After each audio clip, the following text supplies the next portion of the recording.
It's square meeting day. Got the Octopus group coming together, and we are looking at the next 4 months. The next 4 months is like have to, and although we do a lot of our business in Q4, it really starts right now. The momentum starts right now, and there's a tremendous amount of risk in September, just from some late fabric deliveries and therefore late product launches that we need to work through. So that's the plan. The weather's certainly changing. Evenings are like 50 degrees, maybe 50 to 55, and daytime temps are like 70, 75. So one good thing is it hits Maine first. Whatever's going to happen in the rest of the country, we usually get it first. If you ever looked at a map, Maine is really, it's kind of part of Canada. Maine is mostly French Canadian. If you look at kind of the history, we all have French Canadian in us. And it's funny because there's something about us being related to the French Canadians of Louisiana. There's like these two incredibly saturated populations, and I'm half Greek, and the other half is mostly French Canadian. Same thing with my wife; she's half French Canadian, some Native American. I think she's Micmac, and what else is she? Polish and a bunch of other shit. But big French Canadian population here that immigrated down from Quebecois back in the day. And built all the mills and the factories. So a hugely dense French population. But Maine is up there. We're in Canada, and we get the weather first. So the leaves are already changing. The freaking treetops are orange, yellow, not quite red, and it just signals go time for us. We are very Maine rooted as far as why and what we build. One of our brand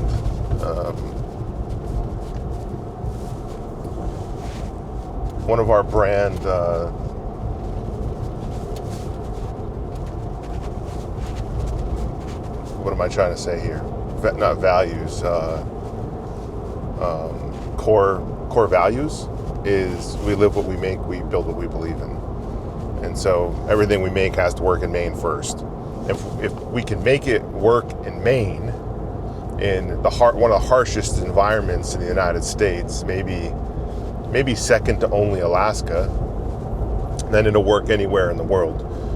And so things are overbuilt in the wilds of Maine for the wilds of Maine, and so they're going to work for whatever you're doing wherever you are in the world. And that is a core value of ours. We live what we make, we build what we believe in. So even like the sandals we launched, they're freaking like way overbuilt. We just launched these new Chelsea boots. We're calling them the Ironside, like old Ironside, and they're way overbuilt. Everyone's going to be replacing their Blundstones with their Origins pretty soon here. Hopefully that'll happen. But we've got a bunch of risk to work through. The one thing I do pay attention to, and the team is paying attention to, is just this shopping season of H2 of Q4, and what the consumer is thinking, their purchase intent, how the economy's doing, where the interest rate's going to end up. Is there going to be more dollars in the system for spending? And a lot of this does have an impact on being able to scale a business. If like a business has $1 and you're going to pick where you're going to spend it, you can put it into the back end, you can put it into the front end, you can put it into manufacturing, which no one ever sees, you can put it into marketing, which you can get a return on, and track that. It's the same thing with personal expenses. If there's $1 in your family, where is it going to go? You know, we know in July it's going to go towards vacation. It's going to go towards the 4th of July holiday. It's not going to go into shopping. That's why July for us is really the worst month of the year. I wish we could just take it out of the calendar, pluck it out, and never think about it. But it's the same thing, and as a footwear and apparel brand, you know, origin, it's just so heavily weighted. We've done a pretty good job this year of level loading the seasonal calendar. A pretty good job, I would say, of course correcting kind of some sins of our past, but not good enough. And so we gotta springboard whatever we do in Q4 into Q1, and that's really the focus. And the other issue is we're just looking at supply chains and making sure they're going to be robust enough to support that growth. And so there's a lot of unknowns, just general unknowns. I'm not so sure that's ever going to end. I was talking with someone, I can't say their name, at one of the biggest companies in the world. I can't tell you that name either, but it's let's say it's a candy company, a chocolate company, and they can't affect the cocoa prices. They buy the most cocoa in the world, right, to make chocolate. But cocoa prices can affect them, right? That one single commodity can disrupt a whole supply chain, can disrupt all of your financial planning, and it can happen for a year or 2 years. There's always challenges in business. It's never going to go the way you think it's going to go.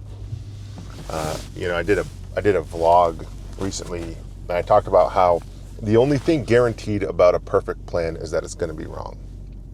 And that doesn't matter if you're a $1 billion company or you're doing $10,000 a year, $100,000 a year. The only thing that's guaranteed about a perfect plan is it's going to be wrong. So you move towards it, and as you deal with those roadblocks, you just got to stay resourceful and open-minded, and not overly stubborn about them. You know, like it's stubbornness. It's the lack of creativity that truly gets people in hot water. And the other thing is being scared to make decisions. Decision making is such an important part of the job. Got to make decisions. You got to make the calls. You know, whether they're going to hurt somebody's feelings or not, you got to feed the monster what it needs to be fed. And so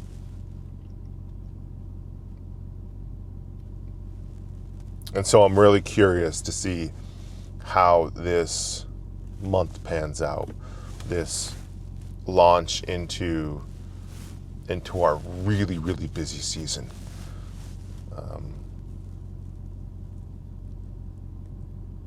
But I'll bring you in the room with me, see if there's any interesting conversation. If not, then this is what you're going to get. If there is, then you'll get to see inside that. I'm going to grab a cappuccino here.